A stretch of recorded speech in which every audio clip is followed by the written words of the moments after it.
Hi, welcome to Book Day. In today's episode, we are going to crush all your favorite books. No, maybe. Yeah, it was gonna be a little weird if we were drinking wine by 11. Actually, that's not. It's actually 12:43. It's and it's Sunday. We could have done it if we wanted to. Yeah, it is. On Goodreads they have a list of top 40 most hyped books of the year. And then I kind of went through that list and I found all the books that him and I have both read. That way we can each kind of talk about what we liked in the book, we recommend it, and just go over it. All right, first one. What do you got? This one we both read. What is it, last year, the year before? I don't remember. But it's The Midnight Library by Matt Haig. It's the life of a woman. It's not going extremely well. She comes in a close call with her life and she wakes up in the Midnight Library. So every time she pulls out a book from this library, it's, the story of how her life could have gone had she made one different choice. So I definitely remember reading it on the couch with ambient music going, and it was just so beautifully written, and the prose was so nice, and it was so warm and cozy read, but 100% completely predictable. Yeah.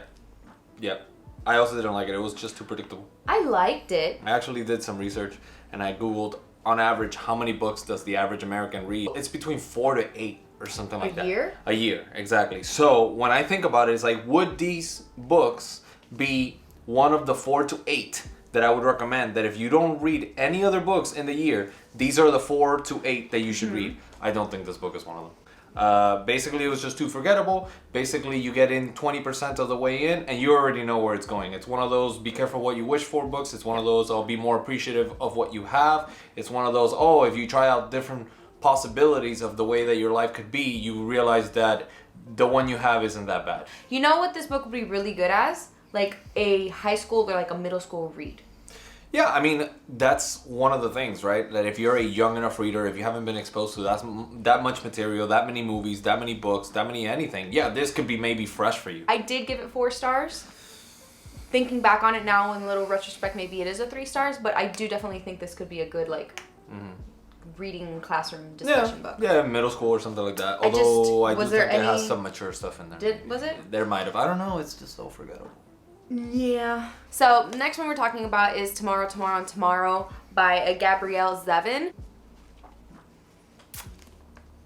I initially gave this book a 4 after first reading it. I knew right away it wasn't a 5-star for me. But now, thinking back on it, I'm giving it... I am editing my star and I'm giving it a 3-star. No, you don't get to change your rating on Goodreads. That's written in stone. That's what you thought. No, what did I say? I say the rating can go down. It can never go up. I know that's not very popular opinion because everyone did love this book, but there's not much I did like about it. I'd probably give this book a 2-star. Really? Yeah, so basically this book, it's the story of these 3 characters as they go through their journey and their careers of video game development. It's actually very similar to Daisy Jones and the Six in a way, except it's not done in interview format, but it is basically the lives of these 3 people as they go through their careers in video game development. The issue with it is that 1, it's written very dull. It's just very dull. It's very matter of fact. Second of all 3 characters are just not necessarily either likable or interesting. I'm not rooting for any of them, and in fact the majority of the time a lot of the problems that they're encountering are self-inflicted, especially the main character. The main character is put forth as this example of either feminism or this girl that's trying to break the glass ceiling, but in reality the majority of her problems are self-inflicted. No one is actually holding her down or anything like that. She just keeps putting herself in terrible situations by making bad choices. 100%. So it's really hard for me to, 1, feel better about it, or 2, actually root for her to get over those situations. And also, one of the reasons why I think this book is catching a lot of attention is because it does center around video games. But the reality is that as a person that basically grew up playing video games to the point that it was almost a problem in my younger years, it feels like somebody wrote this book after just reading Wikipedia pages about video games. It spends more time putting forward facts and video game history and name dropping video games, name dropping situations in video games. Very surface level, and so it doesn't really go into the feel of playing video games or jokes about video games. Like for example, another book did, like Ready Player One. That one went in That was deep immersive. because the book Ready Player One was written for people that play video games. If you don't, it's fine. You can probably still enjoy it. But the writer doesn't really care. They wrote that book for a specific audience. This book is written as if it's about video games, but it's written for people that have never played video games because it explains everything too much. And while it was written well, I took forever to read it. I did not tear through this one. This one felt like a homework assignment I had to read just because I wanted to know what everybody was talking about. I 100% agree with what he says. I didn't like any of the characters except for Mark's, which, no spoilers here, but my review for this book on Goodreads was Justice for Mark's. That's the review. If you want an actual good book about video games, just read Ready Player One or Ready Player Two. Those are great. Another problem I had with this book was it was trying to do too much. Really hot topics that are going on in our culture right now were kind of thrown in there. A lot of them at surface level, just to say that it touched upon different topics that a society is really divided on right now. And I don't like when books do that just for the sake of doing that. Like it just felt like it was sprinkling them in everywhere, and it's just like, I thought this was supposed to be either a love story or a story about these people and a story about video games. You've spent more time talking about divisive topics than actual video games. It just wasn't a big takeaway from me. All I'm gonna remember looking back on this book was sitting and trying to get through it because I didn't really care what happened to these characters. All right, next up, I'm actually not sure if this book was exactly on that list, but it's so hyped. Are you kidding me? It's so hyped, and we just both finished reading it, so I guess we might as well kind of throw our thoughts into There's no way that's not the most popular book. But right now. I think that article came out before this one.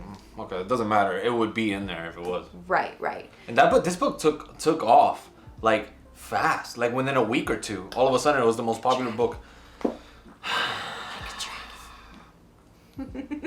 You're cute. Fourth Wing by Rebecca Yarros. For me, was a smash hit, 5-star. Smash hit. Smash. Smashing. Stop. Go away. What's there not to like about this book? Dragons, war, hot guys. All right, come on. Tell us what you thought. Violet is one of my new favorite fantasy characters. I just absolutely loved her. I absolutely loved her grit. She understood her flaws and she wasn't afraid to admit them, but she never stopped and used that as an excuse. She took her flaws, she took her shortcomings, and she worked on them until it was, she's not the strongest, she's not the best and the fastest, but she freaking survived, and I absolutely love that. She's very good with poison.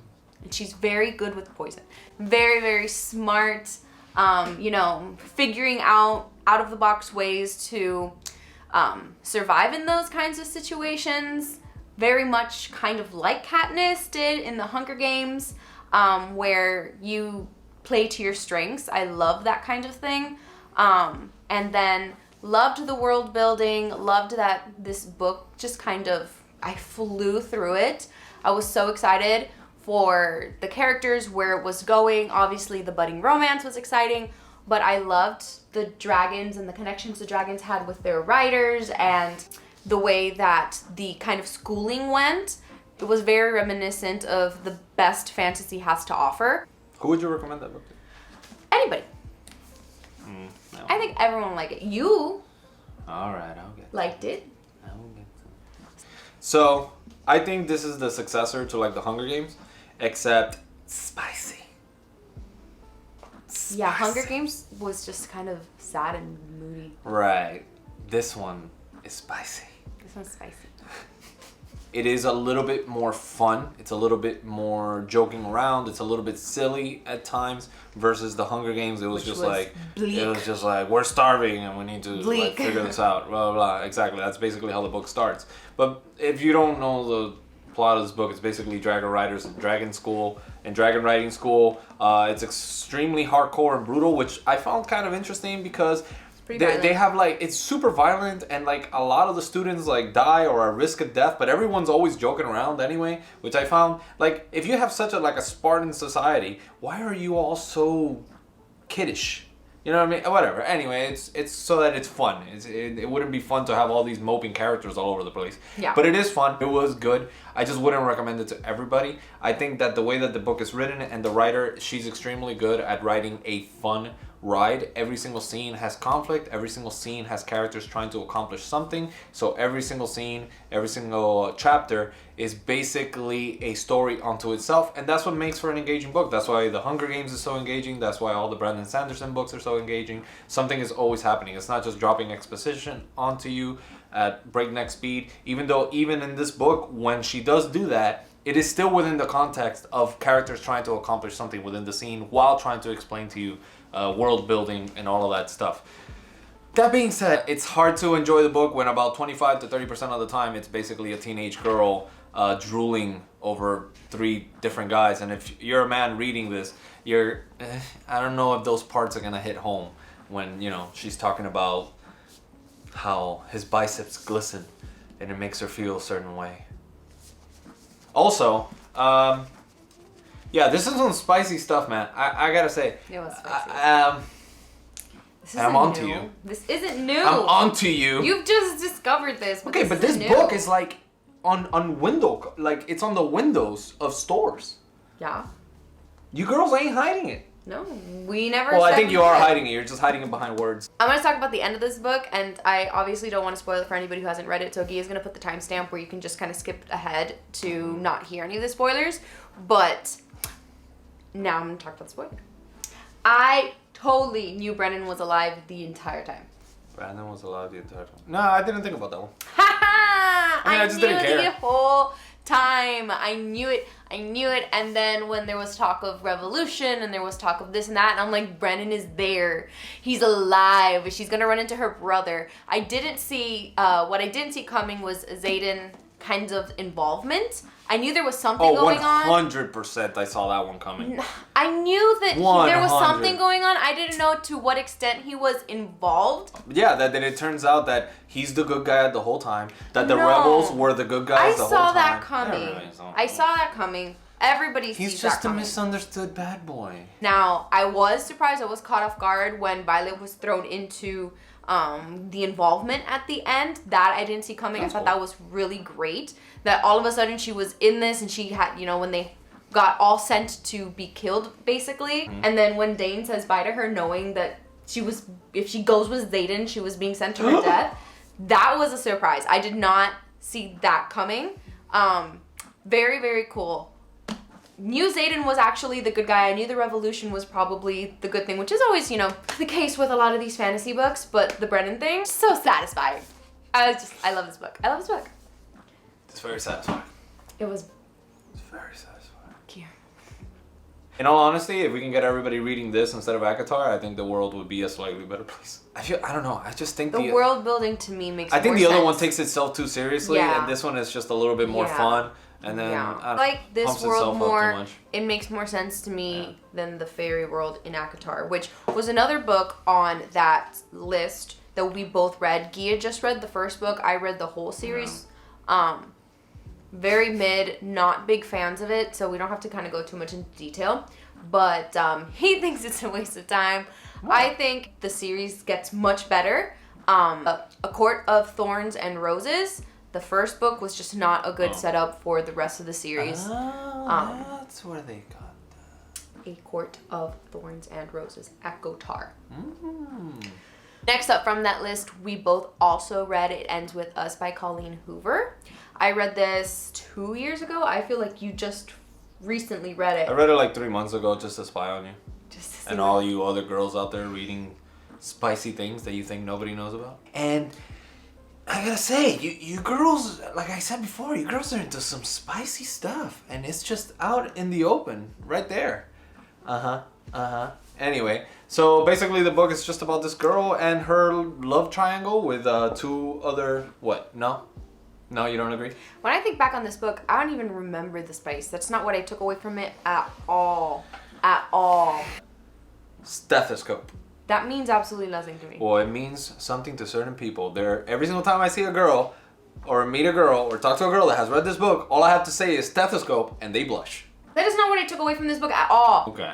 Anyway, I do agree that the book is well written, although I just think that this writer writes a specific kind of story that is not meant for me, and I knew that getting into it. That being said, I do think it's well written. I do think it services the audience that she is trying to service.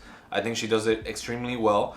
But ultimately, it handles domestic abuse or the subject of domestic abuse extremely well. That being said, for me, the reason why I didn't like it is because I still end up feeling that it's just female wish fulfillment.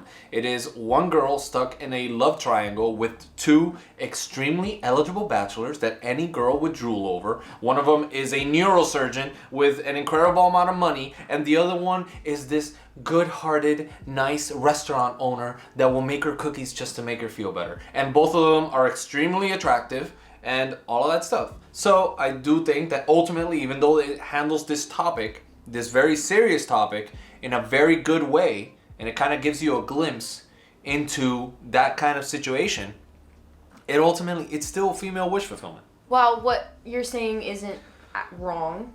I do understand, and now that I see it, yeah, I can see the love triangle being a now very you prominent. See it? No, it's just huge part of the book. My takeaway was how Colleen Hoover handled domestic violence in a very nuanced way. You know, my takeaway from this book was a beautiful, bold, and smart, and very self-aware character that I very much respected and looked up to, because she handled everything very realistically. I know a lot of us would like to say, oh no, I would have walked away at the first sign of being mistreated, but it's not always that easy. I don't think it's ever that easy, and I think this was a very honest look at, hang on a second, let me take a minute. Did that really just happen? I need to kind of internalize it, because this person is not turning out to be who I thought they were. And your whole kind of reality starts to shift. Like, that is not just clean cut as saying I'm walking away, goodbye. There is, a lot of reflection and thinking about, does someone deserve a second chance? Does someone deserve a third chance? If this is the love of your life, if this is a person that you think is going to make you the happiest, how easy is it to actually walk away? Now, granted, with the aspect of having that second option, part of this triangle gave it another layer to, Well, it's not only just that, it's the fact that the domestic abuse element of the book really only comes in about maybe 2/3 or half of the way in. And the entire first half then is basically just another amazing love story, which I get it. That is kind of what sets up so that you can understand how when the domestic abuse element does come in, it's not as clear cut. Exactly. You can understand why she would be a lot more, I loved Ryle. I get that. I loved Ryle, and not because I thought he was this perfect cookie cutter book boyfriend. I thought he was just a great guy. He was different. He was funny. He was charming. He was really nice. And then, this book came in like waves, right? Adding things to it, more context, and it wasn't just Ryle flipped a switch and from one moment was perfect to the next moment this horribly abusive person, which I think a lot of books do when it comes to domestic abuse. I feel like this was a perfectly well-timed, adding more context, showing more flaws, the cracks in a person. And, it wasn't Ryle was abusive just because it added to the plot. There was reasons for it. There was explanations. There was, tough choices. At the end of the day, this book, I think, has one of the most amazing titles of any book ever. At the end, the very end, obviously, if this is a spoiler, we can jump to this end. But when they have the baby at the end and she has to, he's showing growth and he's showing that he's going to change and he wants to, do therapy and go through the motions and do everything right. She just knows that this isn't going to be a healthy environment for our child, and we need to show that our child, that this vicious cycle is going to end with us. And it's beautiful. It's a beautiful message and hard, and I cried my eyes out because I was still rooting for Ryle till the end. I think the difference in opinion comes from the fact that I see it as primarily female wish fulfillment with a serious topic sprinkled in, as the main conflict. And I see it. And I think exact opposite. The way that she handled domestic abuse in the book, probably the best case of it that I've seen in any movie or in any book. She blurred those lines. Yeah, so but well. I can't get past the fact that for me the majority of the book is just another love triangle, romance, wish fulfillment. I think you could have had the domestic abuse element without the wish fulfillment side, and that's why I don't think you get to have both of them. Yeah, It's a serious book. At the end of the day, when I think back on the book, I don't necessarily think Atlas was all that important. I feel like the story could have been told without him. Also, she ends up running away with the guy that the other guy was worried about. Like, she ends up kind of telling him he was right at the end. Right. I feel like the whole book could have been without Atlas, and I know that's very unpopular. True. It's very, very controversial because everybody loves Atlas. Much so that Colleen Hoover then wrote a fan-pleasing sequel that was completely... This book was not good, guys. There was no substance in this book. This book was literally just a fan service for people who loved this and wanted more Atlas time, which honestly I think too much time was given to Atlas in here. And I really think this book should have just been focused on Lily and Ryle and their relationship. I just think the love triangle didn't need to be there at all. Last book that we both read on that list was Daisy Jones and the Six. You don't have that one physical? I don't. Really? You listened to that one? I read it on my Kindle. On the Kindle. Daisy Jones and the Six by Taylor Jenkins Reid. You were about to say Taylor Swift. I'm always about to say Taylor Swift. I gave that one definitely a 5 stars. I don't do stars, but I definitely...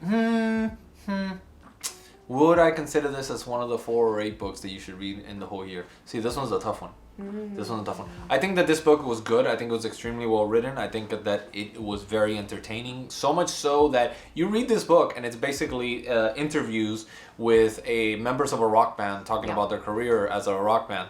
And you almost feel like, this could have been a real rock band. And in fact, I wouldn't be surprised. Like, I thought that I was going to finish reading the book and then I was going to Google it and they were a real rock band. Right. But they're not. They're completely fictional. I think that they're based on Fleetwood Mac. Oh, okay. So they're based on a real rock band, but it's extremely well written. Not based on. It feels like it's them. Inspired by.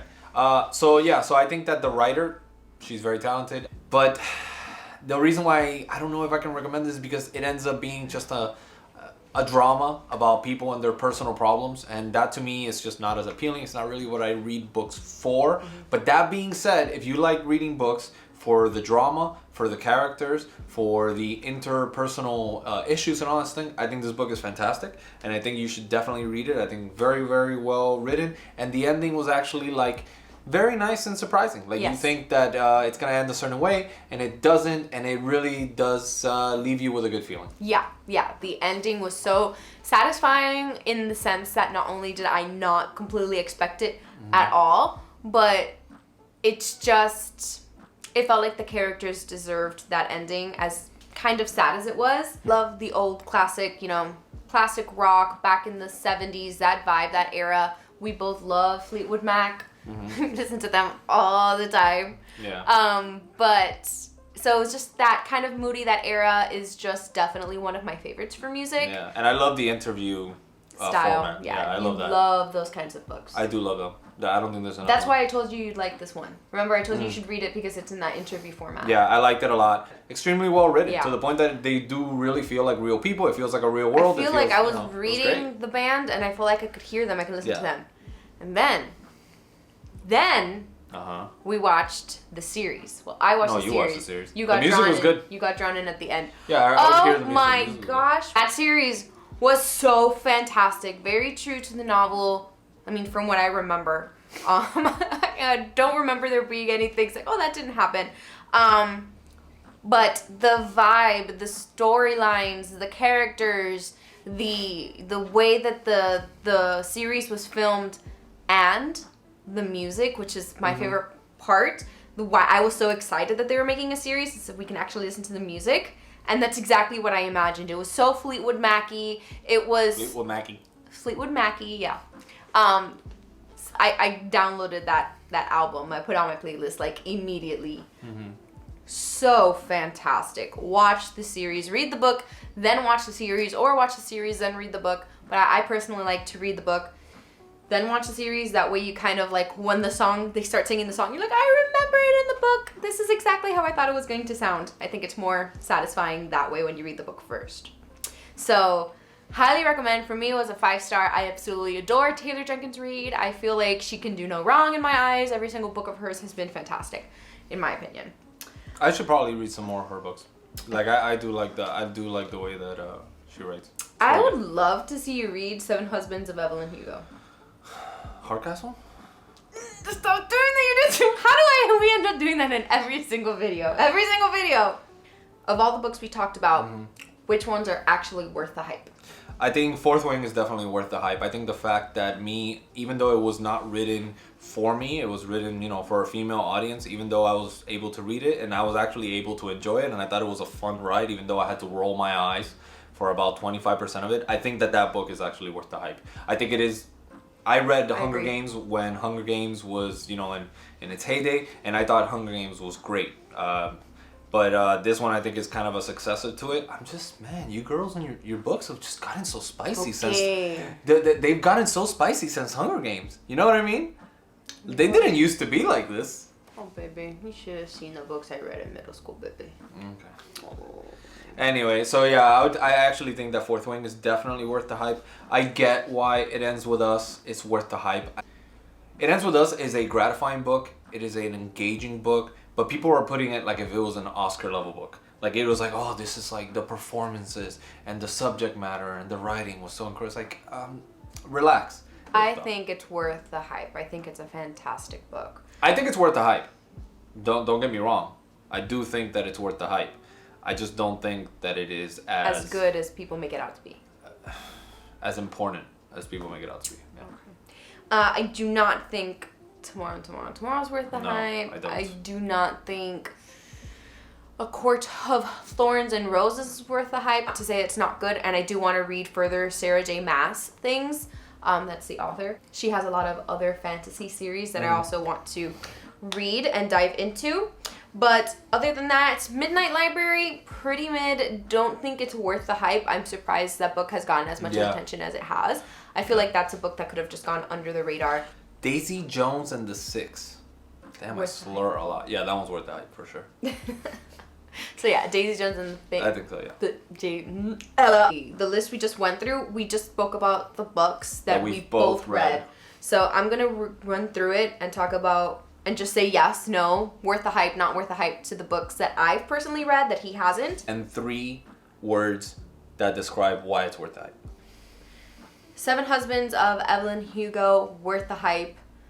Taylor Jenkins Reid. Okay. I actually read that one. Okay, you read that one? Yeah. I'm glad my mom is died. Not worth the hype. Despicable, disgusting, and just gross. Yeah.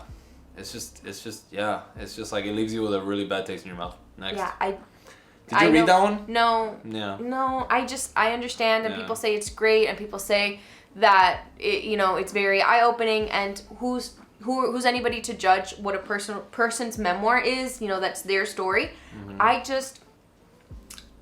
just can't get over opening and holding onto a book that says, I'm glad my mom died, with her urn. Like, I understand it's satire to a certain extent. I know more about the book through reviews and through what he's told me. I just can't get myself to do it. Lessons in Chemistry, I definitely don't think it's worth the hype.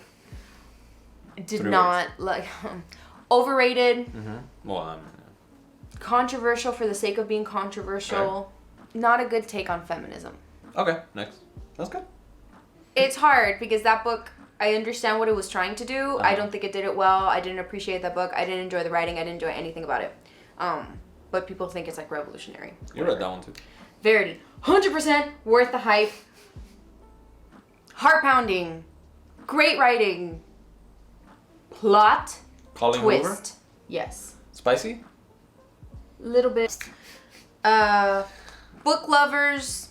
Cute. Fun. Underwhelming.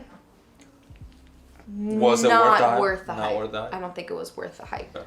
The Housemaid, Frida McFadden.